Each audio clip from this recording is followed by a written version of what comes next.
અને લોક પરંપરામાં લક્ષ્મી. શાસ્ત્રમાં લક્ષ્મીની અનેક નામથી વંદના થઈ છે. પદ્મા, પદ્મજા, કમલા, રમા, સિંધુજા, મંગળા, ગૌરી, ઇન્દિરા વગેરે લક્ષ્મીના નામ છે. આમ તો બેન કહે છે, મેં મારા સંશોધન દરમિયાન જોયું તો હું 200 સુધી પહોંચી. પછી મને એમ થયું કે હવે આ તો અને બધાથી વધારે નામ લક્ષ્મીના જ પડાય. શાસ્ત્રમાં આપણે દીકરીઓના નામ પાડીએ તો બધાથી વધારે નામ આપણે લક્ષ્મીના જ પાડીએ, કારણ કે લક્ષ્મી એવી દેવી છે. તો શાસ્ત્રમાં લક્ષ્મીની અનેક નામથી વંદના થઈ છે. એ પછી હું લક્ષ્મીનો વ્યુત્પત્તિજન્ય અર્થ આપું છું કે નિરુક્ત લક્ષ્મીનું નિર્વચન આપે છે. લક્ષ્મી લાભાદ્વા લાંછનાદ્વા, જે લાભદાયક છે તે લક્ષ્મી, જે પુરુષના વ્યક્તિત્વને વિશેષ રૂપે ચિહ્નિત કરે છે તે લક્ષ્મી. ગોંડલની છું એટલે ભગવત ગોમંડળને યાદ કરીશ. ભગવત ગોમંડળમાં લક્ષ્મી નામના 43 અર્થ કયા છે, જેમાંના થોડાક કહીશું આપને. કે લક્ષ્મી અર્થાત બ્રહ્માની 8 માહેની એક કળા. લક્ષ્મી અર્થાત પિંગળ નામનો 16 અને 8 અક્ષરનો અક્ષરમેળ છંદ. રાજસત્તા, શોભા, શ્રી, ઐશ્વર્ય, કીર્તિ, અતિમાનુષ શક્તિ, રુધિ, ઔષધિ, હળદર, ચંચલા, દુર્ગા, સ્ત્રી, પુત્રી વગેરે. પૌરાણિક કથાકોશમાં લક્ષ્મીને દક્ષ પ્રજાપતિના પુત્રી અને ધર્મ પ્રજાપતિના ભાર્યા કયા છે. પુરાણ અનુસાર લક્ષ્મીને જોઈએ તો તેઓ સમુદ્રના કન્યા, અમૃત અને ચંદ્રના સહોદરા, વિષ્ણુ ભગવાનના ભાર્યા છે. શ્રી સૂક્તના જે ઋષિઓ છે તે લક્ષ્મીના પુત્રો છે.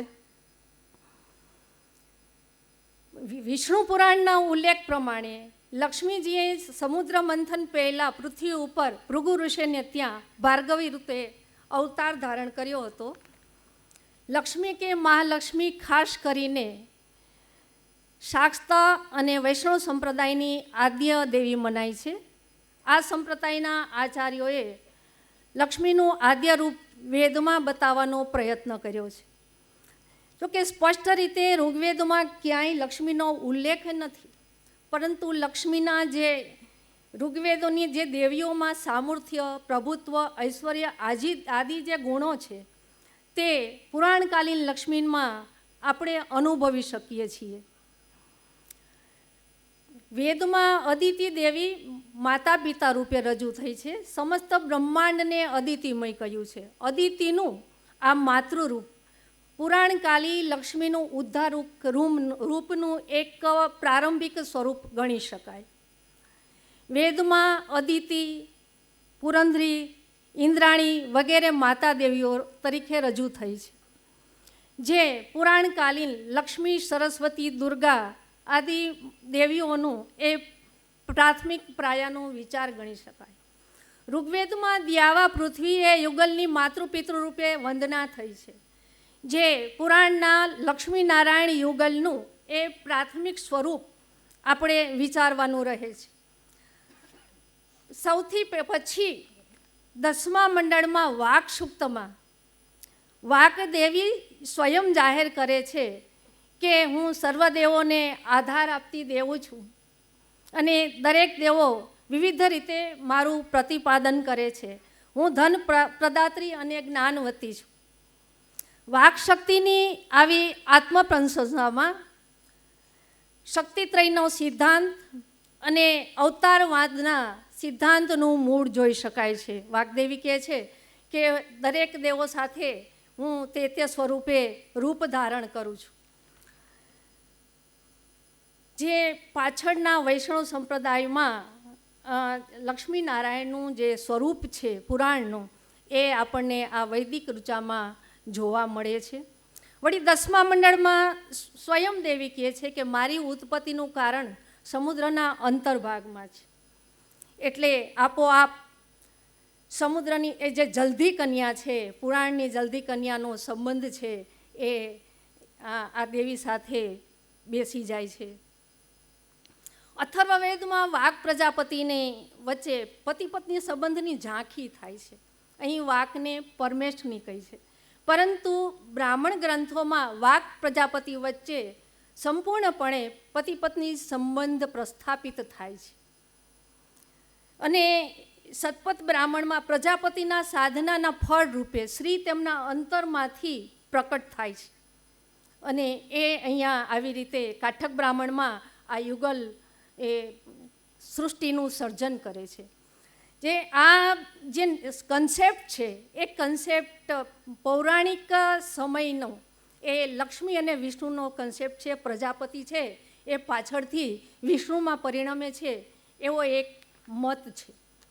વૈદિક શક્તિના આ ભિન્ન ભિન્ન સ્વરૂપનું જે પૂર્ણ સ્વરૂપ છે એ આપણને ઉત્તરકાલીન વેદના ઉત્તરકાલીન ખીલ ભાગના શ્રી સૂક્તમાં પ્રાપ્ત થાય છે.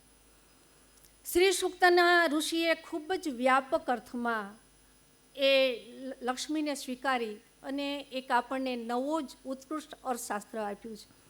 ઋષિએ શ્રીદેવી પાસે ધન, વૈભવ, પુત્ર, પરિવાર, કોષ્ઠ, ગોષ્ઠ અને સમગ્ર લૌકિક સમૃદ્ધિ છે એ સમૃદ્ધિને એ ઋગ્વેદના નીતિ નિયમ પ્રમાણે અથવા તો વેદના નીતિ નિયમ પ્રમાણે પ્રાપ્ત કરીને એના ઉપભોગના સામર્થ્ય માટે સતાયુ જીવનની કામના કરી છે.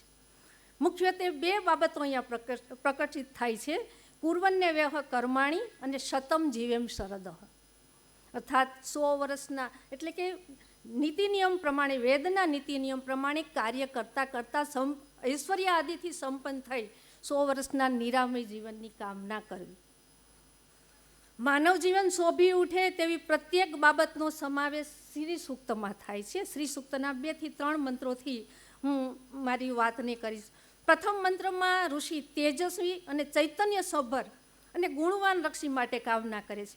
હિરણ્યવર્ણામ હરિણીમ સુવર્ણ રજસ્ત્રજામ ચંદ્રામ હિરણ્યમયીમ લક્ષ્મીમ જાતવેદો મહાવ.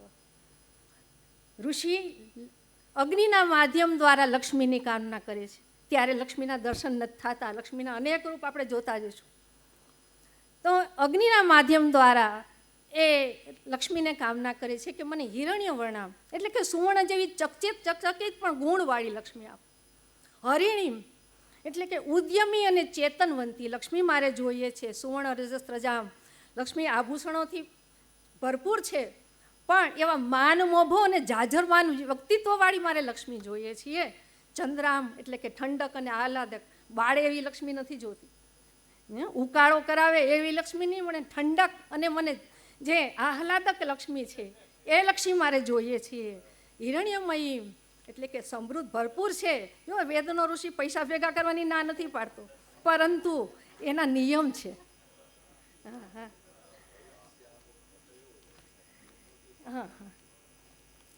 એટલે ઋષિ બીજા મંત્રમાં અનપગામિની લક્ષ્મી માટે એટલે કે ચિરસ્થાયી લક્ષ્મી, ચિરસ્થાયી લક્ષ્મી માગીને ઋષિ પોતાનું જીવન માગે છે. મારું જીવન એટલું નિર્મળ અને પવિત્ર બને કે મારે ત્યાં લક્ષ્મી કાયમ રહે. શ્રી અને સરસ્વતી સાથે રહેતા નથી એ વિચારધારા ભારતીય સંસ્કૃતિને માન્ય નથી સાહેબ બાપુ. કારણ કે કાલિદાસ રઘુવંશના અજરાજાની ખજાનાની એ આખું વર્ણન કરે છે. ત્યાં લક્ષ્મીને આવવાનું દ્વાર છે, જવાનું દ્વાર નથી. વર્ષોથી એટલે કે પેઢીઓ દર પેઢી ત્યાં લક્ષ્મી એ સ્થિર થયેલી છે. આવી ચીર થયેલી એટલે કે સંસ્કારેલી લક્ષ્મી સાથે સરસ્વતીનો સુમેળ જરૂર હોય જ, પરંતુ એ સરસ્વતીના સાધકને લક્ષ્મીના ભોગવટાનો મોહ ન હોય તે કક્ષાએ એની સરસ્વતી સિદ્ધ થઈ ગઈ. તેથી સજ્જન પુરુષે યોગ્ય માર્ગેથી લક્ષ્મી એકઠી કરવી જોઈએ. જો શાસ્ત્ર કહે છે પ્રાપ્ત કરવી જોઈએ, એનો ભોગવટો કરવો જોઈએ, એનો સદુપયોગ કરવો જોઈએ. જો દુર્જનના હાથમાં લક્ષ્મી જશે તો સમાજની અને દેશની અધોગતિ થશે. પછી આ નોટબંધી જેવું થાય છે.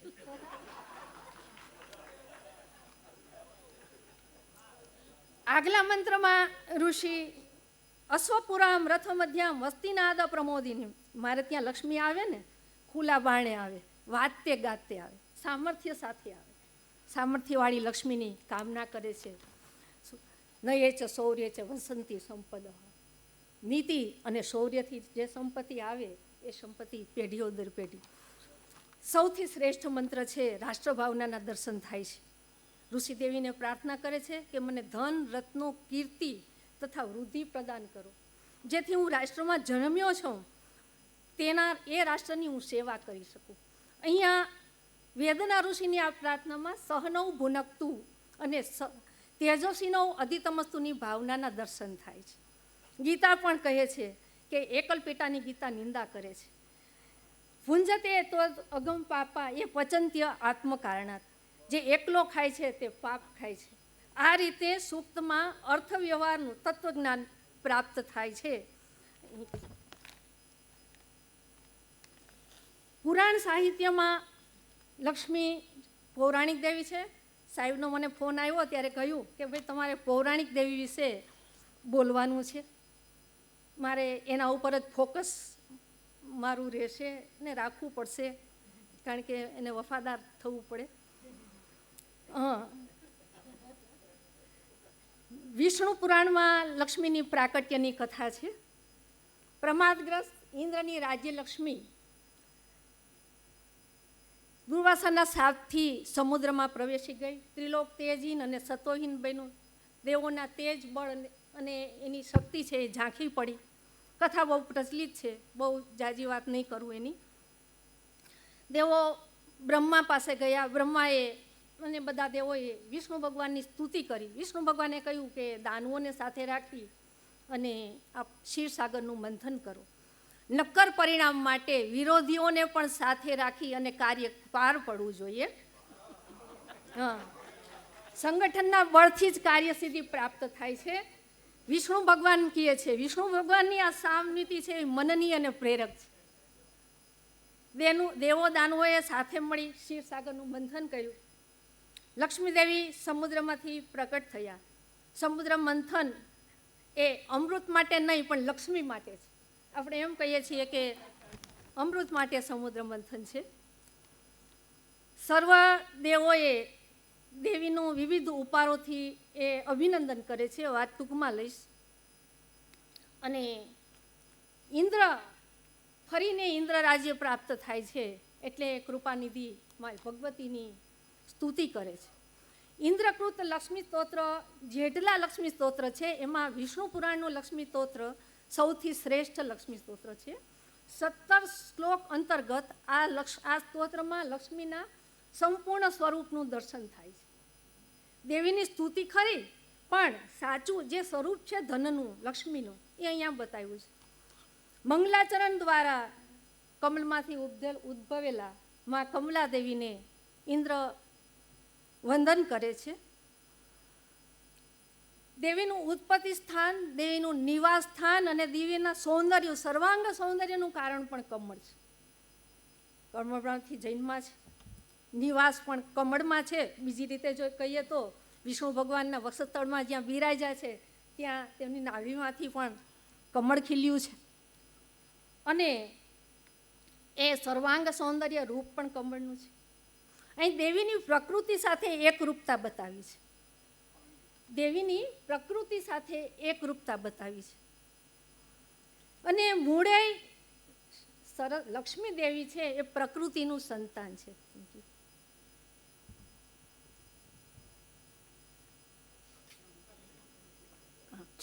Thank you.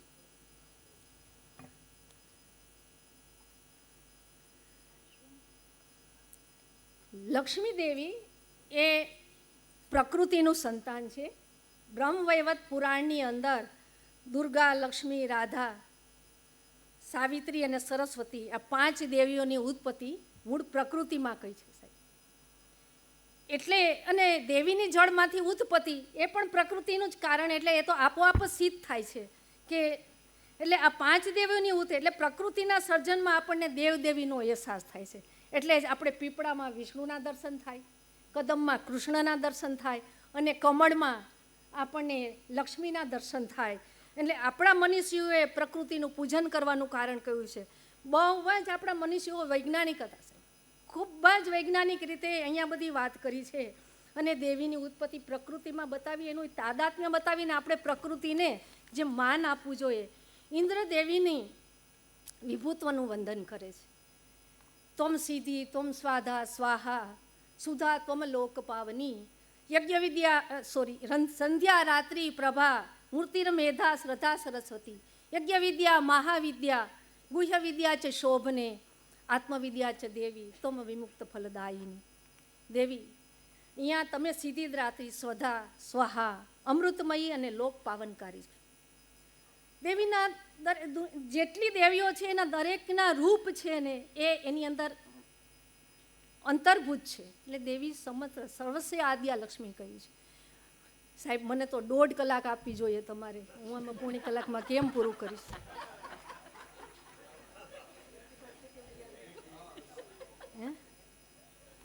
એવું ખરેખર સાહેબ, ખરેખર હું એટલું બધું લાવી છું, હું પીરસી નહીં શકું, માફ કરજો.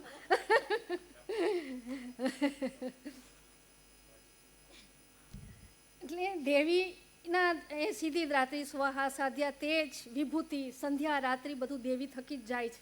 અને સર્વ વિદ્યાઓની ચતુર્વિદ્યા યજ્ઞ વિદ્યા એ બધી, એટલું જ નહીં, વેત્રયી તર્ક વિદ્યા રાજનીતિ વાર્તા દંડનીતિનું જ્ઞાન આ દરેક દેવીમાં સમાવેશ છે. ટૂંકમાં સર્વ દેવીઓનું જે કાંઈ દુનિયાનું જે વિદ્યા વિષયક જ્ઞાન છે એટલે આમાં સરસ્વતી સમાઈ ગયા, સરસ્વતી સમાઈ ગયા.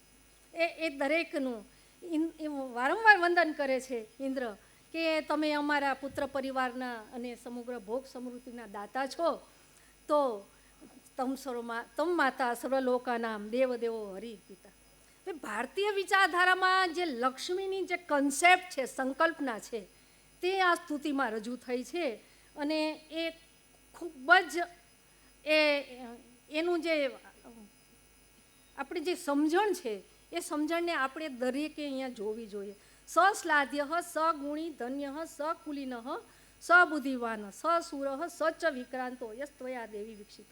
દેવી વિકસિત, દેવીની અમિત દ્રષ્ટિ જેના ઉપર પડે તે મનુષ્ય શીલ વિદ્યા વિનય વિવેક ગાંભીર્ય ઔદાર્ય ચાતુર્ય તેજ આ દરેક ગુણ સમસ્ત ગુણ એને પ્રાપ્ત થાય છે.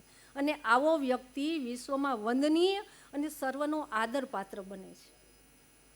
અને દેવી જેનાથી વિમુખ થાય છે તેના સર્વ ગુણો નાશ થાય છે. ધન જુદી વસ્તુ છે, લક્ષ્મી વ્યાપક ખ્યાલ છે.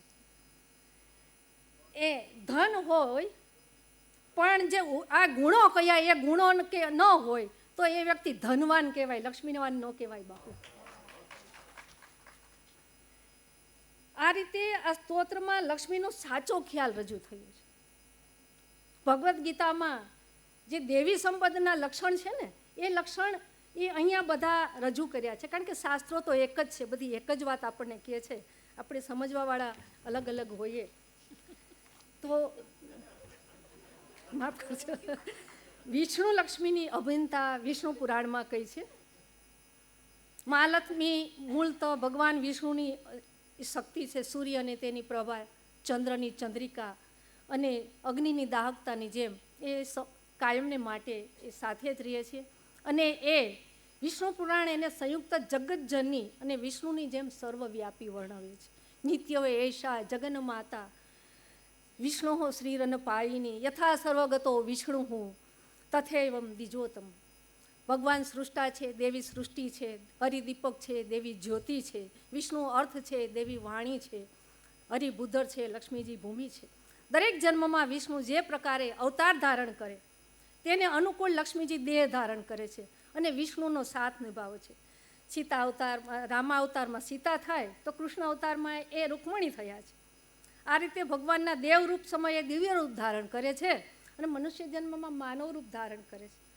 તે સર્વ તત્વો છે, એ સર્વ નર તત્વો છે ને હરિ છે, ને સ્ત્રી તત્વો છે લક્ષ્મી છે. પુનઃ આમાં ભગવાન હરિ સ્ત્રી નામની શ્રીષ છે, તેનાથી ઉપર કોઈ નથી. બ્રહ્મવેદ પુરાણમાં લક્ષ્મીના ઉત્પત્તિની એક કથા પ્રાપ્ત થાય છે કે અહીંયા પુરાણમાં કૃષ્ણ રાધા, બ્રહ્મવેદ પુરાણમાં કૃષ્ણ રાધા પરમ તત્વ છે એટલે કૃષ્ણમાંથી લક્ષ્મીની ઉત્પત્તિ બતાવી છે. સૃષ્ટિના પ્રથમ રાસમંડળમાં શ્રી કૃષ્ણના મનમાંથી એક ગોરવર્ણી અને નવયૌવના દેવી ઉત્પન્ન થાય છે. એ રત્ન અલંકારોથી સુશોભિત અને એ સર્વ ઐશ્વર્યોની દાત્રી છે. હવે આપણને એમ થાય કે અહીંયા જો લક્ષ્મીનું બીજું રૂપ, તો પહેલું રૂપ જે આપણે જોયું એ પ્રકૃતિનું રૂપ છે. અહીંયા જે દેવીનું જે મૂર્તિ રૂપ અહીંયા જે છે એ પ્રકટ થાય છે. આપણે એમ થાય કે આ પુરાણોમાં એકને એક વાત નથી આવતી બાપુ. અહીંયા પહેલાં એ જે આપણે વિષ્ણુ પુરાણમાં દેવીનું પ્રકૃતિ રૂપ બતાવ્યું છે, અહીંયા એનું મૂર્તિ રૂપ આવ્યું છે, અને શ્રી સૂક્તમાં એનું દિવ્ય રૂપ છે. શ્રી સૂક્તમાં એમનું દિવ્ય રૂપ છે. હજી એક રૂપ આપશે, આપણે જોશું એ માર્કંડેય પુરાણમાં. એટલે અહીંયા જે દેવીનું રૂપ છે એ, અને એમાં એવું છે કે ત્યારે તે સમયની કૃષ્ણ રાધા શૃંગાર રસ છે બ્રહ્મવૈવર્ત પુરાણમાં. એટલે દેવી આભૂષણોથી સજ્જ, નવયૌવના, પીળા વસ્ત્રો પરિધાન કર્યા છે.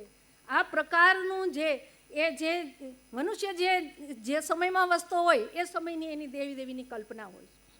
અને આ અહીંયા બ્રહ્મવૈવર્ત પુરાણમાં આ વસ્તુ સાબિત થાય છે. પછી એક બીજી કથા છે, એ કથામાં લક્ષ્મીની ઉપરથી, અહીંયા જ આ બ્રહ્મવૈવર્ત પુરાણમાં જ બીજી કથા છે. એમાં કૃષ્ણમાંથી રાધા જન્મે છે, રાધામાંથી લક્ષ્મી, અને કૃષ્ણના બીજા અંગમાંથી, વામ અંગમાંથી શ્રી વિષ્ણુ, અને એ વિષ્ણુ લક્ષ્મીને સોંપી દે છે.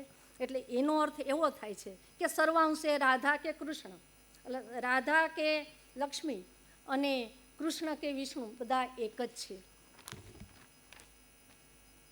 દેવી ભાગવત પુરાણમાં લક્ષ્મીથી હૈહય વંશની ઉત્પત્તિની એક કથા છે, અનોખી કથા પ્રાપ્ત થાય છે.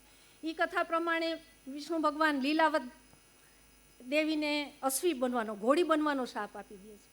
પૃથ્વી ઉપર દેવી જતા રહે છે અને હજારો વર્ષ સુધી અશ્વી રૂપે એ તપ કરે છે. અને શંકર ભગવાન એમને વિનંતી કરે છે વિષ્ણુ ભગવાનને, અને એનો શાપ કહે છે કે જ્યારે તમે, શાપનું નિવારણ કહે છે કે જ્યારે તમે તમારા પુત્રનું મુખ દર્શન કરશો ત્યારે તમે વૈકુંઠમાં પાછા આવી શકશો. એટલે અહીંયા વિષ્ણુ ભગવાનને વિનંતી કરે છે શંકર, અને અહીંયા આવે છે, અને એમનાથી એકવીર નામનો પુત્ર જન્મે છે. અહીંયા એમ થાય કે આવી કથાઓ શું કામ? પણ અહીંયા એ વસ્તુ જોવાની છે કે સાહેબ, કે વિષ્ણુ લક્ષ્મીનું શ્રેષ્ઠ દાંપત્ય છે શાસ્ત્રમાં. લક્ષ્મીજી કોઈ પણ આનાકાની વિના સાપને સર માથે ચડાવી લે છે અને પૃથ્વી ઉપર જાય છે. બીજી વસ્તુ એ છે કે લક્ષ્મીજી એ પોતાનો અંશ પૃથ્વી ઉપર છોડવો છે. જે એમનું જે દૈવત્વ છે એ દૈવત્વ એ પૃથ્વી ઉપર આવે તો એવા દેવ પુરુષો જન્મે. એકવીરની કથા દેવી ભાગવતમાં બહુ સરસ રીતે છે. દેવી ભાગવતમાં દેદીપ્યમાન ભગવતી, જ્યાં જ્યાં વિશ્વ પુરાણોમાં દેવીની ઉત્પત્તિ છે ત્યાં એમની સ્તુતિ પણ છે. મેં એના પ્રમાણો ટાંક્યા છે, લઈ શકીશ નહીં. માર્કંડેય પુરાણ અંતર્ગત દુર્ગા સપ્તસતીમાં દેવીના 3 ચરિત્રનું વર્ણન છે. એમાં પરિત્રાણાય સાધુના વિનાશાય ચ દુષ્કૃતામ એ ગીતા સિદ્ધાંતને એ ચરિતાર્થ કરે છે. મધ્યમ ચરિતમાં મહિષાસુર વધની કથા અને મા લક્ષ્મીની ઉત્પત્તિની કથા છે.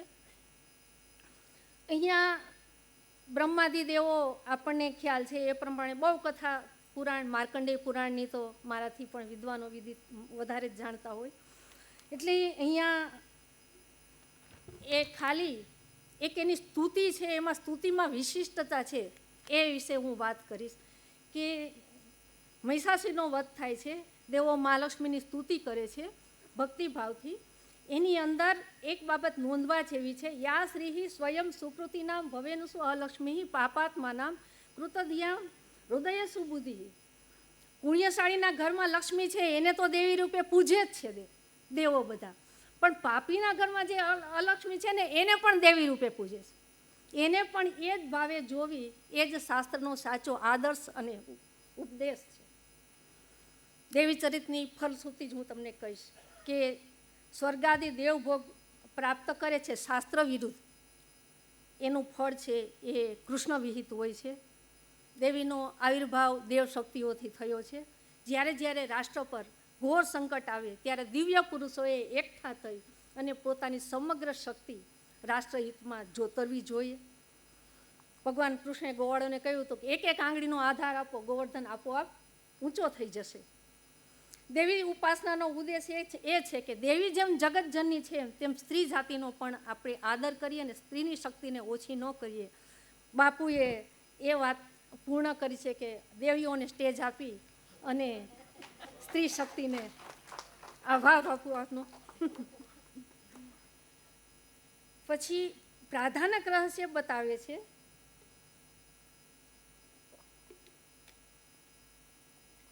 પ્રાધાનિક રહસ્યમાં મહાલક્ષ્મી છે એ ત્રિગુણા છે, સરસ્વતી સત્વગુણા છે અને લક્ષ્મી મહાકાળી છે એ તમોગુણા છે. એટલે મહાલક્ષ્મી એ મુખ્ય છે અને બંને એ વિભૂતિઓ છે એમાં વિલીન થાય છે. એટલે જ માર્કંડેય પુરાણમાં દેવી કહે છે કે પશ્યેતા દુષ્ટ મયેવ વિસંતયો મદ વિભૂતયો. આ દુષ્ટ જો મારી વિભૂતિઓ બધી મારી જ વિભૂતિઓ છે. વૈષ્ણવ આગમોમાં ભક્તો પર અનુકંપા દાખવવા માટે એ વિવિધ અવતાર ધારણ કરે છે અને સર્વ અવતારોમાં લક્ષ્મી એનો સાથ નિભાવે છે. વૈષ્ણવ તંત્ર ગ્રંથો લક્ષ્મીને વિષ્ણુની પરાશક્તિ કહે છે. ભગવાન શક્તિમાન છે, લક્ષ્મી તેની પરાશક્તિ છે. તે નારાયણ નામથી પણ ઓળખાય છે. જેવી રીતે અગ્નિની ઉષ્ણતા અને જળની શીતળતા વગેરે ચિંતનથી પર છે, એ જ્ઞાનનો વિષય નથી, તેમ વિષ્ણુની આ જે પરાશક્તિ છે એ મહાલક્ષ્મી એ તર્કનો વિષય નથી. અહિર્બુદ્ધન્યના મતે એ ચંદ્રની ચાંદનીની જેમ એ સર્વભાવોમાં સાથે રહે છે અને એના કાર્યો દ્વારા ઓળખાય છે કે જગતિયા લક્ષ્યમાણા સા લક્ષ્મી ઇતિ ગીયતે શ્રયંતી વૈષ્ણવ ભાવમ સા શ્રી ઇતિ નિગત્યતે. લક્ષ્મી તંત્રમાં તેને સૃષ્ટિ આદિ પંચકૃત્યો કરનાર જગતની યોની કહે છે. તિરોભાવ, સૃષ્ટિ વગેરે જે 5 કાર્યો દેવના છે એ વિષ્ણુના એ આ દેવી કરે છે. એનામાં 5 રાત્ર આગમમાં સ્વયં વિષ્ણુ જ કહે છે કે દેવોને જો મનુષ્યોને મારી કૃપા જોતી હોય તો એમણે પહેલાં દેવીનું વંદન કરવું પડશે. દેવી જ એનું કારણભૂત છે અને એમનો ઉત્તમ ગુણ છે અને મને પણ તે ગમે છે. 5 રાત લક્ષ્મી તંત્રમાં સરસ સીતા અવતારના કરુણાનું દ્રષ્ટાંત બતાવ્યું છે કે એ કાકના રૂપમાં આવી અને જયંત લક્ષ્મીને સીતા માતાને પીડા પહોંચાડે છે. રામ બ્રહ્માસ્ત્ર છોડે છે. કાક ત્રણેય લોકમાં પીડાથી આ ત્રણેય લોકમાં ફરે છે, ક્યાંય એને વિશ્રામ મળતો નથી. ફરીને આવીને રામના ચરણમાં આવે છે. ત્યારે લક્ષ્મી કાકને હાથમાં લઈ અને રામના ચરણમાં મૂકે છે અને કહે છે કે રરક્ષ રામો ગુણવાન વાયસમ. રામ આ ગુણવાન વાયસની રક્ષા કરો. લક્ષ્મી તંત્ર પ્રમાણે મોક્ષદાનમાં મુખ્ય કર્તૃત્વ ઋષિકેશનું જ હોય છે, પણ એમાં દેવીનું અંતર્ભૂત્ય હોય છે. આવી રીતે વૈષ્ણવ આગમોમાં દેવી સર્વોચ્ચ પરમેશ્વરનું સ્થાન પ્રાપ્ત કરે છે. શંકરાચાર્ય પણ શક્તિના કર્તૃત્વને સ્વીકારતા કહે છે કે શિવ શક્ત્યા યુક્તો અધિભવતી શક્ત પ્રભવિતુમ ન ચે દેવમ દેવો ન ખલુ કુશલ સ્પંદિતુમ. વૈષ્ણવ સંપ્રદાયના સ્તોત્રોમાં પણ ખાસ કરીને વિશિષ્ટાદ્વૈતી પરંપરામાં પણ લક્ષ્મીનો મહિમા વર્ણવાયો છે. જેમાં યામન મુનિની ચતુશ્લોકી, વસાંક મિશ્રનું શ્રીસ્તવ, પરાશર ભટ્ટનું પરાશર ભટ્ટનું ગુણરત્નકોશ, વેદાંગ દેશિંગની શ્રી સ્તુતિ અહીં અને વેંકટાધોરીનું લક્ષ્મી સહસ્ત્ર. અહીં લક્ષ્મી આધ્યાત્મિક વિશ્વની ઉર્જા છે. લક્ષ્મીનું વિભુત્વ અહીંયા દરેક જગ્યાએ પ્રતિપાદિત થાય છે. યામન મુનિ પ્રથમ શ્લોકમાં લક્ષ્મીનું વિભુત્વ વર્ણવે છે અને પ્રકૃતિની મદદથી વિષ્ણુ લક્ષ્મી સાથે સૃષ્ટિનું સર્જન કરે છે. સર્વ દેવદેવો લક્ષ્મીની સેવામાં રહે છે. બ્રહ્માદિ દેવો અને લક્ષ્મીનું આધિપત્ય સ્વીકારે છે. માનવના કલ્યાણનો આધાર લક્ષ્મીની કૃપા પર જ છે. અહીં લક્ષ્મીને શ્રી કહી છે, તેનો મહિમા અપરંપાર છે. વત્સાંક મિશ્ર શ્રી સ્તવમાં શ્રી હરિને લક્ષ્મીને આધીન કહે છે. માનવનું ઐશ્વર્ય અને જગતનું સૌંદર્ય એ દેવીની કૃપાને કારણે જ છે. જગતની વિદ્યા શાખાઓ લક્ષ્મી થકી જ સંચાલિત છે. પરાશર ભટ્ટનું ગુણ રત્નકોશ એ ખરેખર સાચા અર્થમાં ગુણરત્નોની મંજુષા સમૂહ કોશ છે. 61 શ્લોકમાં વિશ્વ સર્જનના કાર્યમાં દેવીને હરિને મદદ કરતી સહાય કરતી દેવીનું ભવ્ય ચિત્ર અહીંયા આલેખાયું છે. વેદ ઉપનિષદ પુરાણ અને રામાયણ મહાભારતમાં દેવીનો મહિમા વર્ણવ્યો છે. દેવી ઉદારતા અને દયાની મૂર્તિ છે. પરાશર ભટ્ટ સીતા અવતારમાં દેવીની કરુણા વર્ણવે છે. અશોક વાટિકામાં સીતા માતાને નાનાવિધ કષ્ટ પહોંચાડતી રાક્ષસીઓ ત્રિજટાના સ્વપ્ન વૃત્તાંતથી ફફડી જાય છે. ત્યારે સીતા માતા તેને ભવેયમ શરણમ હિ વહ કહી રાક્ષસીઓને અભયદાન આપે છે. રાવણવધ પછી હનુમાન રાક્ષસીઓને દંડ દેવા ઈચ્છે છે, કારણ તો સીતા માતાને બહુ હેરાન કર્યા છે. ત્યારે કરુણામૂર્તિ દેવી કહે છે કે આર્યનું કાર્ય તો દયાભાવનું હોય, એ દંડ દેવાનું ન હોય. પરાશર ભટ્ટ સીતાની કરુણતા વર્ણવે છે. માત મૈથિલી રાક્ષસી ત્વયી તદૈવ આદ્ર અપરાધ સ્ત્વયા રક્ષંત્યા પવન આત્મજા લઘુતરા ગોષ્ઠી કૃતા. રામે તો રામ અને વિભીષણની રક્ષા રામે તો કાક અને વિભીષણની રક્ષા કરી, એમાં શું નવાઈ કરી, તો બંને એના આશ્રિતો હતા. પણ સીતા માતાએ કોઈ પણ જાતના ઉપકાર વિના રાક્ષસીઓની જે રક્ષા કરી, એ માટે એ સીતા માતાએ તો રામની ગોષ્ઠીને પણ નાની બનાવી દીધી. વેદાંગ દેશિક સ્ત્રી સ્તુતિમાં માનાતી તો પ્રથિત વિભવામ મંગલમ મંગલામ કહે છે. લક્ષ્મી સહસ્ત્રમાં બૃહત સ્તોત્ર કાવ્યમાં એ 1018 શ્લોકમાં 25 તબક અંતર્ગત 1018 શ્લોકની અંદર આખું સ્તોત્ર વેંકટાધોરીએ લખ્યું છે. અને એ ભગવાન વેંકટેશ શેષાચલ પર બિરાજમાન ભગવાન વેંકટેશના પ્રિયા લક્ષ્મીને એ સમર્પિત કર્યું છે. અને સૌંદર્ય સ્તબકમાં દેવીના સૌંદર્યનું કેશાદી પાદાંત વર્ણન છે. ઐશ્વર્ય સ્તબકમાં શ્રુતિ સ્મૃતિમાં વર્ણિત દેવી લક્ષ્મીનું ઐશ્વર્ય નિરૂપાયું છે. એ આ યુગલ છે એ સર્વોચ્ચ યુગલ છે, હરિશક્તિમાન છે, દેવી શક્તિ છે. દશાવતાર સ્તબકમાં રામ સીતાને વિષ્ણુ લક્ષ્મીના અવતાર કયા છે. અને સીતા રામના જે કાર્યો છે એ સીતા રામ અવતારમાં એ દેવી થકી જ સંપન્ન થાય છે. એ દેવી જ એ કાર્યો એ પૂર્ણ કરે છે, એવું અહીંયા બતાવ્યું છે. અને સીતાને લક્ષ્મીનો અવતાર કયા છે ક્યારે, તો કે અગ્નિ પરીક્ષામાં અગ્નિએ પણ લક્ષ્મીનું પાવિત્ર્ય પ્રાપ્ત કહ્યું, કઈ સીતા અને લક્ષ્મીનો અવતાર અહીંયા કયા છે. આ રીતે સમગ્ર રીતે એ વિષ્ણુ ખાસ કરીને વૈષ્ણવ સંપ્રદાયમાં એ લક્ષ્મીની સ્તુતિ જોવા મળે છે. પ્રશિષ્ટ સંસ્કૃત સાહિત્યમાં પછી પણ છે, પછી પ્રશિષ્ટ સંસ્કૃત સાહિત્યના સ્તોત્રોમાં પણ લક્ષ્મી છે. લક્ષ્મીનું મૂર્તિ વિધાન શિલ્પશાસ્ત્રના રૂપમંડન ગ્રંથમાં લક્ષ્મીનું મૂર્તિ વિધાન કહ્યું છે. વરમ ત્રિશુલમ ખેટશ્ચ પાનપાત્રશ્ચ બિભ્રતિ નીલકંઠે ચ નાગમ હિ મહાલક્ષ્મી સુખપ્રદા. તો ક્યારેક આભૂષણો ધારણ કરે છે અને અત્યારે એ કંઠમાં નાગ પણ છે. એ આ કોલ્હાપુરમાં જ્યાં દેવીનું મંદિર છે, કોલ્હાસુરને હણ્યો, ત્યાં એના મસ્તક પર શિવલિંગ છે. એ સિદ્ધપીઠ છે કોલ્હાપુર ત્યાં. અને જે એટલે અહીંયા એ રૌદ્ર રૂપનું સ્વરૂપ છે.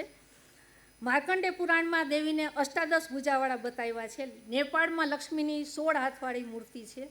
પ્રસ્તર કલામાં દેવ સાથે દેવી હોય ત્યારે દ્વિભુજામાં હોય, પણ ભારતીય કલામાં ખાસ કરીને 2 મૂર્તિ 2 આસન પ્રાપ્ત થાય છે. દેવી કમલાસન બેઠા છે એ મહાલક્ષ્મી, અને દેવી કમળ પર ઊભા છે એ ગજલક્ષ્મી. ગજલક્ષ્મીની પ્રતિમાઓ ઈસવીસન પૂર્વેથી આપણે ત્યાં પ્રાપ્ત થાય છે. અને બ્રહ્મવૈવર્ત પુરાણમાં પણ લક્ષ્મીના નિવાસસ્થાન પ્રમાણે જુદા જુદા નામ છે. ભારતમાં જ નહીં પણ તિબેટ અને નેપાળમાં પણ બૌદ્ધ સંપ્રદાયમાં વસુધારા નામના દેવી છે, જેના લક્ષણો સંપૂર્ણપણે લક્ષ્મીને મળતા આવે છે. અને જાપાનમાં કિશિગોતિન નામની દેવી છે. જાપાનમાં કિશિગોતિન નામની દેવી છે, જે સમૃદ્ધિ અને ઐશ્વર્યને એ દાતા છે. અને એ સંપૂર્ણ રીતે એમના લક્ષણો છે એ લક્ષ્મીમય મળતા જ આવે છે. બાલી અને ઇન્ડોનેશિયામાં લક્ષ્મીના 2 સ્વરૂપો પૂજાય છે. આ રીતે ભારતમાં નહીં પણ એશિયા ખંડમાં લક્ષ્મીનું પ્રભુત્વ જોવા મળે છે. અષ્ટલક્ષ્મી બેને વાત કરીએ એમ અષ્ટલક્ષ્મી અહીંયા છે. ભગવદ્ ગોમંડલમાં આરોગ્ય અને સંતોષ ઉમેરીને 10 લક્ષ્મી કહી છે. મથુરાના મીનાક્ષી મંદિર ઉપર અષ્ટલક્ષ્મીની પ્રતિમાઓ જોવા મળે છે. અલક્ષ્મીની કથા છે. લક્ષ્મીની જ્યેષ્ઠા અને લક્ષ્મી તીર્થ પર સ્નાન કરવાથી ગંગાજી વચ્ચે પડે છે, બંને બહેનો ઝઘડે છે. લક્ષ્મી તીર્થ પર સ્નાન કરવાથી એ સ્નાન અને દાન કરવાથી અલક્ષ્મીનો નાશ થાય છે. એ કથા એ બ્રહ્મપુરાણમાં પ્રાપ્ત થાય છે. લક્ષ્મીના નિવાસસ્થાન ક્યાં છે એ ખાસ માનવા જેવું છે કે ભારતીય સંસ્કાર અહીંયા ઉજાગર થાય છે. લક્ષ્મી ક્યાં ક્યાં વસે છે તો કે માતા પિતા અતિથિ જ્યાં પૂજા થતી હોય, હરિના ગુણોનું કીર્તન થતું હોય, શંખનાદ મંદિરમાં થતો હોય, અને દેવ મંદિર અને ઉત્સવોમાં, અને જ્યાં સરસ મજાનું જમણ પીરસાતું હોય, એટલે અહીંયા તો લક્ષ્મી હોય જ.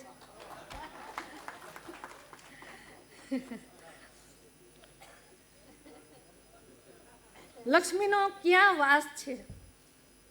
લક્ષ્મીનો ક્યાં, અહીંયા જો પર્યાવરણનો ખ્યાલ આપ્યો છે, ક્યાં લક્ષ્મીનો વાસ છે તો કે મંગળ કળશ, આંબળાનું ફળ, ગાયનું છાણ, આ બધા પર્યાવરણ સુધીના કારણો છે. સૂર્યચંદ્રની શોભા, સાચી ભૂલી જ ગયા આપણે એસીમાં. રાજા રાણી, રત્નો મોતી આભૂષણ, ફળ જળ ચંદન. અને લક્ષ્મી ક્યાંથી જાય તો કે જ્યાં કલહ કંકાસ નિંદા બધું હોય, દિવસની નિંદ્રા હોય, સૂર્યોદય સંધ્યા સમયે ભોજન હોય. અમે નાના હતા મારા બા એમ કહે કે જમવું, અમે તો કે ના દિયા થયું નહીં પછી જમજો. અમને બીજી કાંઈ ખબર ન પડે, શું કામ તો કે પાપ લાગે. જ્યારે ભણ્યા ત્યારે ખબર પડી કે જે આ વાતાવરણ પ્રદૂષિત હોય એ ટાઈમે જમવાની મનાઈ છે. એટલા માટે પર્યાવરણનો ખ્યાલ રાખ્યો છે. હવે આપણે પર્યાવરણની પાછળ પડ્યા છે, પણ આ શાસ્ત્રોએ તો પહેલેથી જ પર્યાવરણનો ખ્યાલ રાખ્યો જ છે. મહાભારત શાંતિ પર્વમાં કથા છે કે અષ્ટદેવીઓ સાથે એ લક્ષ્મી છે ને એ દૈત્યોના ઘરેથી પાછા ફરે છે. શું કામ? દૈત્યો તો ખરાબ હોય એનો કંઈ વાંધો નથી, પણ એમ કહે છે કે દૈત્યોની જે પત્નીઓ છે ને એ ધર્મ ચૂકી છે. એટલે શાસ્ત્રમાં સ્ત્રી એ દૈત્યની હોય ને તો એ ધર્મ વિરુદ્ધ જાય, એ શાસ્ત્રને નહીં માન્યતા. એટલે એ લક્ષ્મી એમ કહે છે કે હું 8 બહેનો સાથે અહીંયા આવી ગઈ છું.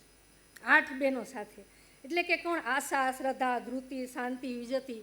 આ 8 ગુણોરૂપી દેવીઓ જ્યાં શાસ્ત્ર કથિત જીવન ચાલતું હોય ને ત્યાં 8 દેવીઓ લક્ષ્મી સાથે વસે છે. શાસ્ત્રમાં લક્ષ્મીના વાહન તરીકે ગરુડ, હાથી અને ઉલ્લુક એટલે ઘુવડનો ઉલ્લેખ છે. ભારતીય મનુષ્યોએ લક્ષ્મીની 3 ગતિ કહી છે, એ દાન, ભોગ અને નાશ. ગરુડની જે સંપત્તિ છે એ ઐશ્વર્યની સંપત્તિ છે, પણ એ સાત્વિક વ્યક્તિની સંપત્તિ છે. કે શુચિનામ શ્રીમતામ ગેહે યોગભ્રષ્ટ અભિજાયતે. આવા ઉચ્ચ કોટીના સાધકોની સંપત્તિ લોક કલ્યાણ અર્થે જ વપરાય. બીજા પ્રકારની રાજસી લક્ષ્મીનો સાધક દાન અને ભોગમાં એનો ઉપયોગ કરે છે. હાથીમાં ગૌરવશાળી પણ છે અને એ શક્તિશાળી પણ છે. ત્રીજી લક્ષ્મી જે ઉલુક લક્ષ્મી કે ઘુવડ લક્ષ્મી, તામસી લક્ષ્મી, એની સંપત્તિ છે એ અંધારામાં એ સંપત્તિ ભેગી કરે છે. અત્યારે આપણે જે કાળું ધન કહીએ, અને એ સંપત્તિની ગતિ નાશ છે. નાશ થાય, એક પેઢી કદાચ ભોગવી લ્યો, આપણે જોઈએ છીએ, પછી નો રહે. લોક પરંપરામાં લક્ષ્મીનું મહત્વ બતાવ્યું છે. લક્ષ્મી માત્ર શાસ્ત્રો કે તહેવારમાં નથી, ઘણી દેવીઓ ઘસાઈ ગયા છે. આપણે જોઈએ છીએ કે ઘણા દેવીઓ આપણે ગોતવા પડે, સંશોધન કરવું પડે.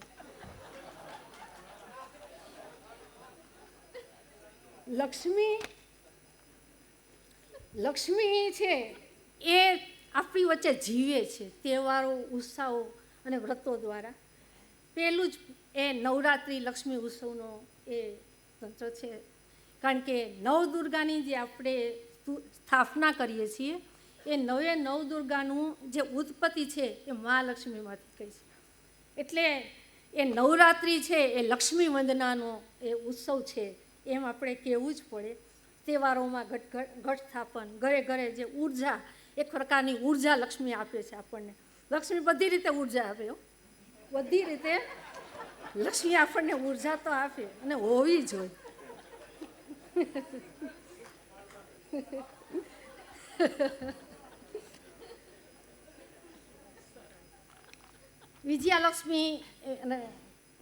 વિજયાદશમીના તો ઉત્સવની આપણને ખરજ છે. અમુક જગ્યાએ શરદ પૂનમ ઉપર કોજાગરી પૂનમ, અમુક પ્રાંતોમાં એ ધાન્યની દેવીને થેન્ક યુ કહેવા માટે, આભાર વ્યક્ત કરવા માટે શરદ પૂનમની રાત્રે એ લક્ષ્મીનું પૂજન થાય છે, એવો અહીંયા ઉલ્લેખ છે. અને શરદ પૂનમ છે એ તો એ કૌમુદી શરદ આમાં કહ્યું જ છે કે ચંદ્રની ચાંદનીમાં લક્ષ્મીનો વાસ છે. એટલે શરદ પૂનમ છે ને એ વાસ્તવમાં લક્ષ્મીને વધાવવાનો જ દિવસ છે.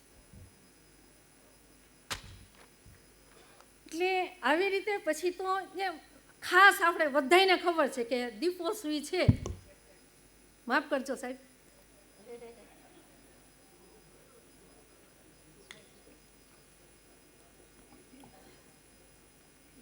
દીપોત્સવી તો આપણને બધાને ખબર હોય કે દિવાળી ઉપર આપણે લક્ષ્મીનું પૂજન કરીએ, એનો ઉત્સવ છે. પણ આ ધનતેરસ, રૂપ ચૌદશ અને દીપાવલી મહાલક્ષ્મીની પૂજા અર્ચનાની ઉપાસનાની મંગલ તિથિઓ છે. તમસોમાં જ્યોતિર્ગમયની ભાવના સાથે આપણે આ પ્રકાશ પર્વની ઉજવણી કરીએ છીએ. ત્રયોદશી, આ ત્રણે દેવીઓના ધનતેરસ, ચૌદશ અને અમાસે 3 દેવીઓનું પૂજન આપણે કરીએ છીએ. સુગ્નોને તો ખ્યાલ જ હોય, પણ જનરલી આપણે એમ જ કહેતા હોય કે લક્ષ્મીની જ પૂજા કરાય. ધનતેરસે માનવ બંધુઓના કલ્યાણ અર્થે સત્કર્મરૂપી જ્યોત દ્વારા મહાલક્ષ્મીના રૂપમાં જગદંબાની આરાધના થાય છે. આપણે રંગોળી, કુમકુમ સાથિયા, ખાસ કરીને લક્ષ્મીજીના પગલાં કરીએ. ન કર્યા હોય ને તો બા એમ કહે કે તમે કર્યા લક્ષ્મીજીના પગલાં, તેથી પધારશે આપણા ઘરે. પછી ચતુર્દશી, નવધાન્યની પ્રસાદ રૂપે દેવોને નૈવેદ્ય ધરીએ છીએ આપણે ચતુર્દશીને દેવ. અને તે દિવસે એ પ્રદીપ દ્વારા મહાકાલીની ઉપાસના, દિવ્ય અંજન એ જ તેનો પ્રસાદ ચતુર્દશીને દિવસે. અને દીપાવલી, ધનની અધિષ્ઠાત્રી દેવી લક્ષ્મી દેવીનું પૂજન, તેના તરફ કૃતકૃત્ય ભાવના વ્રત કરવાનો એ પવિત્ર અસર. અને વિદ્યા પ્રદીપ દ્વારા મા સરસ્વતીની ઉપાસના થાય છે. કુસુંબા, હાજી, નૂતન વર્ષે રાગદેશ ભૂલી હળીમળી નવજીવન શરૂઆતનો આ અવસર છે.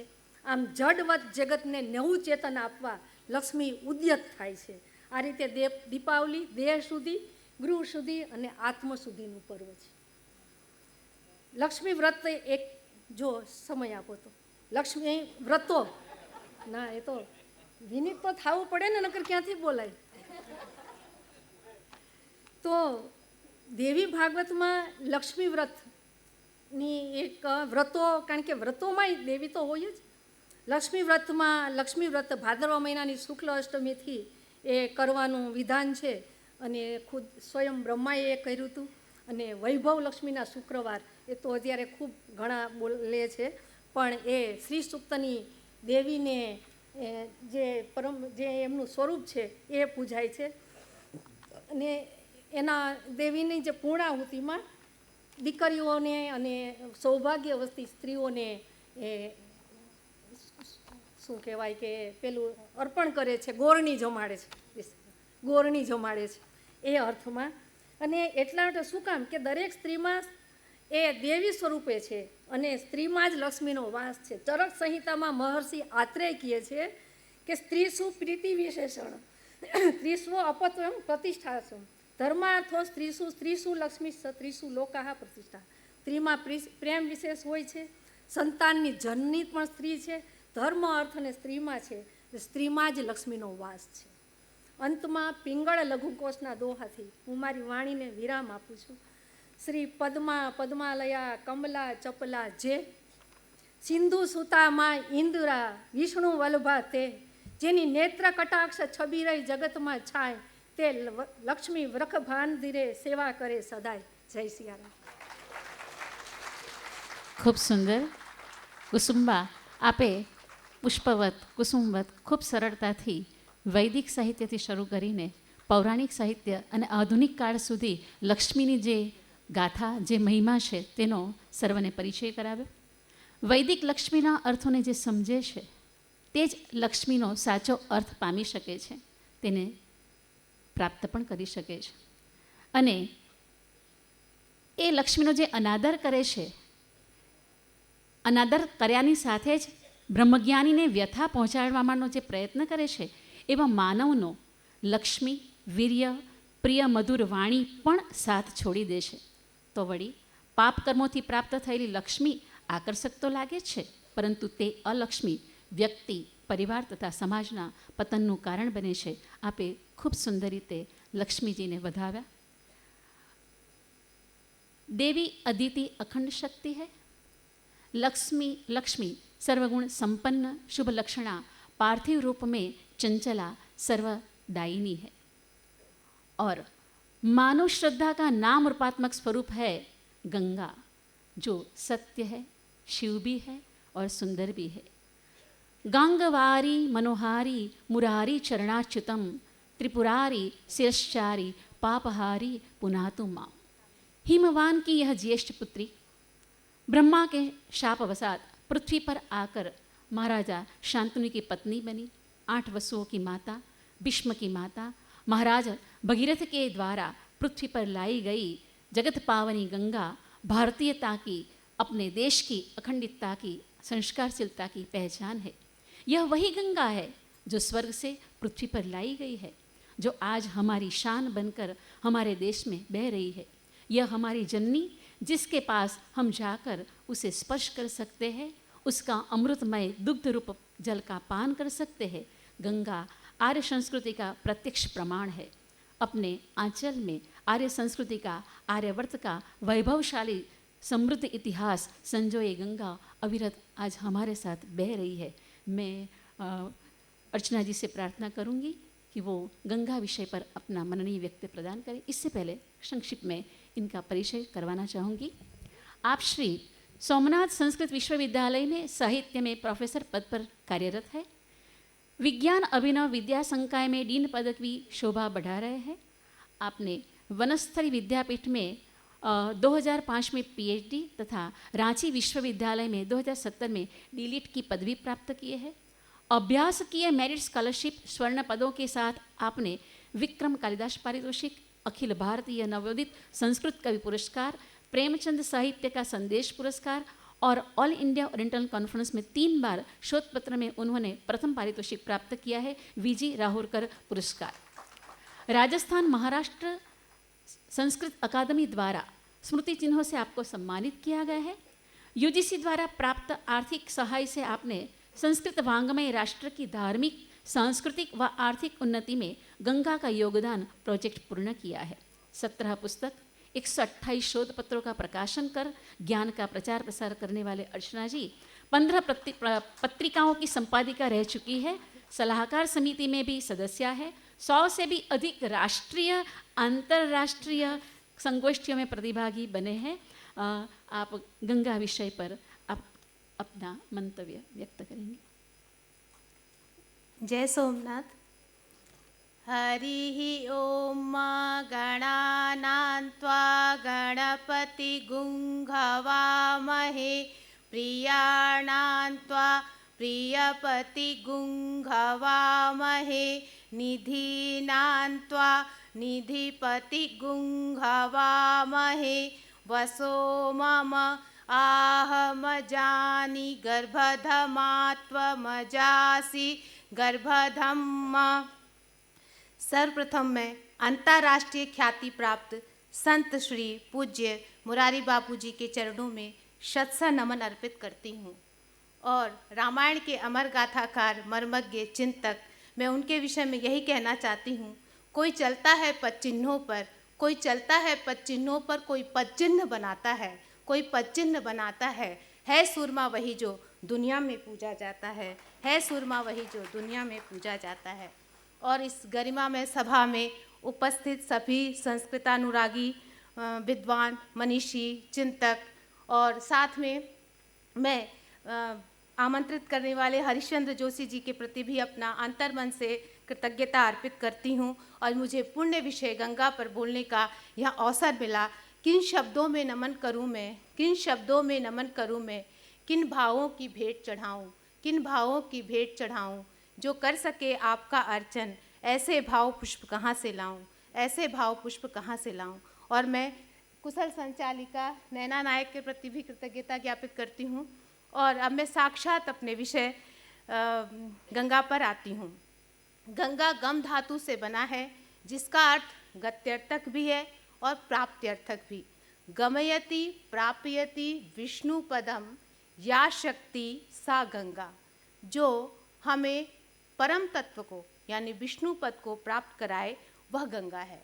गंगा 3 रूपों में प्रवाहित होती है। एक तो स्वर्ग में, जिसको कि हम आकाश गंगा कहते हैं, और जो धरती पर उसको हम गंगा के नाम से जानते हैं। और जो पृथ्वी या पाताल में गंगा प्रवाहित होती है, उसको पाताल गंगा के रूप में जानते हैं। और है भी, कहा भी गया है 12 ज्योतिर्लिंगों में, यत् सौराष्ट्रे सोमनाथम च श्रीशैले मल्लिकार्जुनम। तो श्रीशैल पर्वत पर मल्लिकार्जुन नामक जो ज्योतिर्लिंग है, वहाँ पर गंगा जो है, गंगा का नाम ही है पाताल गंगा। और ऐसी प्रतीत भी होती है, मैं तो प्रत्यक्ष दृष्टि भी रही हूँ, ऐसा ही प्रतीत होता है जैसे गंगा पाताल में चली गई है। हम वहाँ पे उड़न खटोला के माध्यम से हम ऊपर से गंगा को नीचे देख सकते हैं, और उनका वर्ण भी गंगा माता का बिल्कुल कृष्ण वर्णा दिखाई पड़ती हैं। इस तरह से विष्णु के चरणों से उद्भूत होने के कारण गंगा का एक नाम विष्णुपदी है, और ब्रह्म के कमंडल में रहने के कारण ब्रह्मद्रवी, और शिव की जटाओं में रहने के कारण जटाशंकरी के नाम से भी गंगा जानी जाती हैं। और साथ में बद्रीनाथ में गंगा को अलकनंदा के नाम से जानते हैं, और केदारनाथ में गंगा को मंदाकिनी के नाम से जाना जाता है, और गंगोत्री में गंगा का नाम भागीरथी। और जब पर्वतीय क्षेत्रों से जब गंगा आती है हरिद्वार में, तो गंगा को गंगा के नाम से जानते हैं। अब हम जब वेद को लेते हैं, तो वेद मानव जाति का आदि ग्रंथ है, और ऋग्वेद संहिता सर्व प्राचीन है। उसमें नदी सूक्त में सर्वप्रथम गंगा का ही नाम लिया गया। इमम में गंगे यमुने सरस्वती शतुद्री स्तोमा सचुता पुरुषण्या, इस तरह से गंगा का प्रथम नाम ही लिया गया है। इसके पश्चात जब हम आते हैं ब्राह्मण साहित्य में, तो उसमें गांगे पद का प्रयोग मिलता है, और उपनिषद में गंगा यमुना के तटों की चर्चा आती है।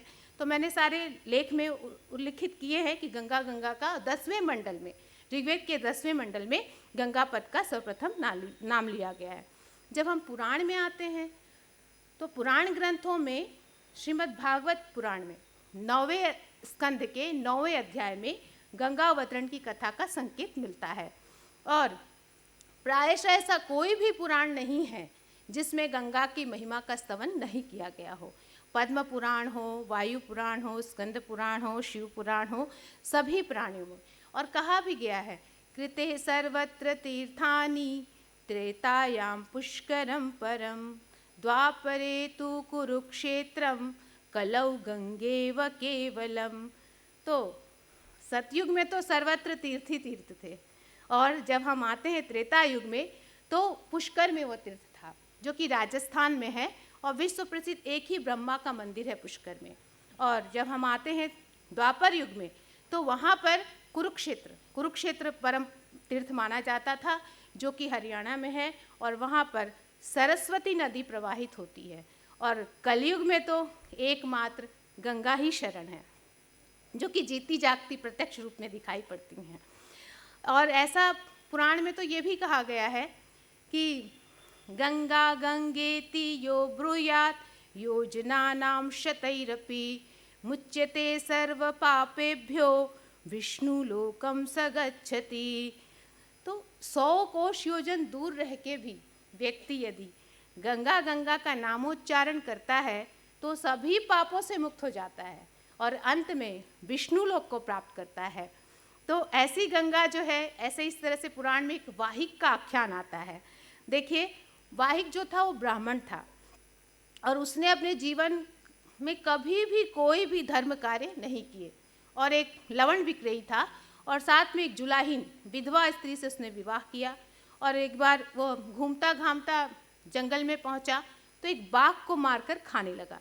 उसी समय मांस के लोभी गिद्ध आ करके वाहिक के बाएं पैर की हड्डी को समांस लेकर के आकाश में उड़ गए। तभी दूसरे मांस के लोभी जो है पक्षी गिद्ध, वो आकर के छीना झपटी में वाहिक का जो बाएं पैर की हड्डी थी वो गंगा की जलधारा में जा गिरी। इसके पश्चात क्या हुआ, वाहिक की जब मृत्यु हो गई तो धर्मसभा बुलाई गई, यमराज की धर्मसभा। तो वहाँ चित्रगुप्त ने कहा इसने अपने जीवन में कभी भी कोई भी धर्म कार्य नहीं किए, इसीलिए इसको 18 नरकों के द्वार में ले जाया जाए। तो 18 सबसे पहले रौरव नामक नरक में ले गया। तो वहाँ उसके 1 सहस्र वर्ष रखने पर, मतलब उसने जैसे ही रौरव नामक नरक में पहुंचा तो आर्तनाद करने लगा वहाँ की यातना से। तभी देवलोक से देवदूत आए और उसको लेकर के स्वर्गलोक चले गए। इसका कारण मुख्य क्या था? यही था कि गिद्ध के चंचूपूट से वाहिक के जो बायां पैर की हड्डी थी वो गंगा की जलधारा में जा गिरी थी। तो उसी समय तत्क्षण ही वाहिक के सभी पापों का प्रध्वंस हो गया। तो ऐसी गंगा माता जो है, माता की महिमा अपरंपार है। शिव जी ने तो स्वयं अपने मुख से वक्ता के रूप में गंगा अवतरण की कथा बताई है। सुनने वाले त्रैलोक के भगवान विष्णु जी कैसे बताते, गंगा तो स्वर्ग की देवी है, गंगा तो आसमां की देवी है। तो गंगा जो है जब कैसे स्वर्ग हमारे लिए क्यों धरती पर आई, तो इसका देखिए क्या है। सगर ने यज्ञ किया, अश्वमेध यज्ञ, तो वहाँ पर क्या अश्व को, अश्वमेध यज्ञ का जो अश्व था उसको इंद्र ने कपिल मुनि के आश्रम में छुपा दिया। कपिल मुनि ने छुपाया, उसके बाद क्या हुआ, सगर के 60,000 पुत्र उसका अन्वेषण करते हुए कपिल मुनि के आश्रम में गए, और कपिल मुनि के क्रोध से सगर के 60,000 पुत्र वहाँ पे दग्ध हो गए। और भगीरथ ने अपने पूर्वजों के उद्धार के लिए कठिन तपश्चर्या की, और उस तपश्चर्या से प्रसन्न होकर के जो गंगा है, हिमालय की पुत्री है गंगा, तो वो गंगा जो है वो सगर के 60,000 पुत्रों के उद्धार करने के लिए कहाँ आई, पृथ्वी पर आई। तो इनकी धारा तो इतनी प्रवाहमयी थी, कौन इसको सहन कर सके। तो फिर शिव जी ने अपनी जटाओं पर उसको लिया, और गंगा वहाँ जाके अदृश्य हो गई। उन्होंने कहा मैं तो नीचे नहीं जाऊंगी। सही बात है, शिव जी के मस्तक पर जो स्थान पाए वो नीचे क्यों आए, तो कहती है मैं तो नहीं जाऊंगी। फिर भगीरथ ने अथक परिश्रम किया, इसलिए कहा भी जाता है कि जो कठिन परिश्रम करता है तो हम कहते हैं इसने भगीरथ परिश्रम किया। तो इस तरह से गंगा जो है शिव की जटाओं में आई, फिर हम लोग को पवित्र करने के लिए गंगा, और सगर के पुत्रों का उद्धार करने के लिए गंगा पृथ्वी पर आई।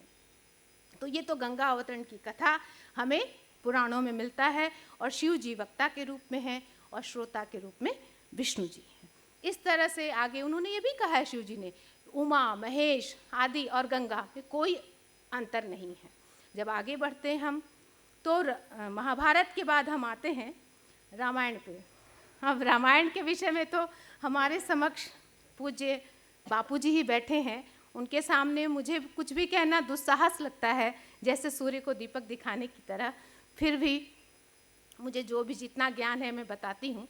रामायण में बालकांड और अयोध्या कांड के 5वें सर्ग में गंगा का वर्णन मिलता है। तो बालकांड में ऐसा है, बालकांड और अयोध्या कांड में, इसमें जब राम, लक्ष्मण और सीता वन को जाते हैं तो भागीरथी का दर्शन करते हैं।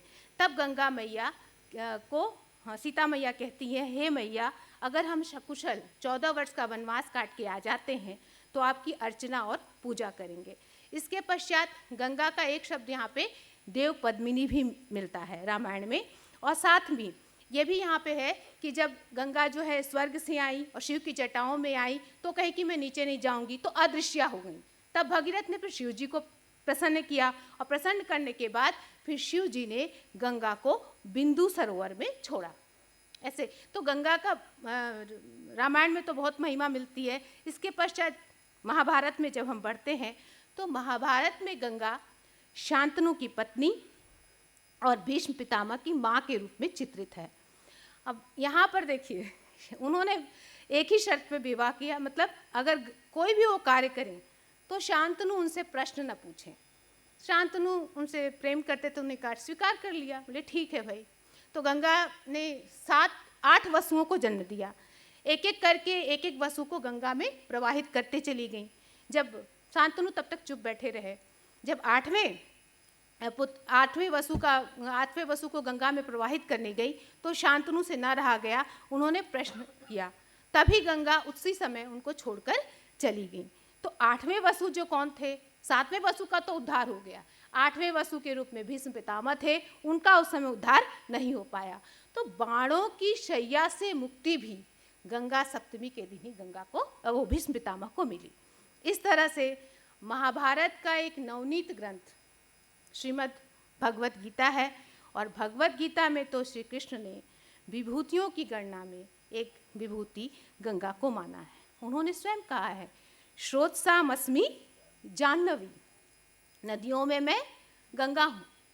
तो जाह्नवी पद जो है यहाँ पर, अब हम आते हैं कालिदास के साहित्य में। तो कालिदास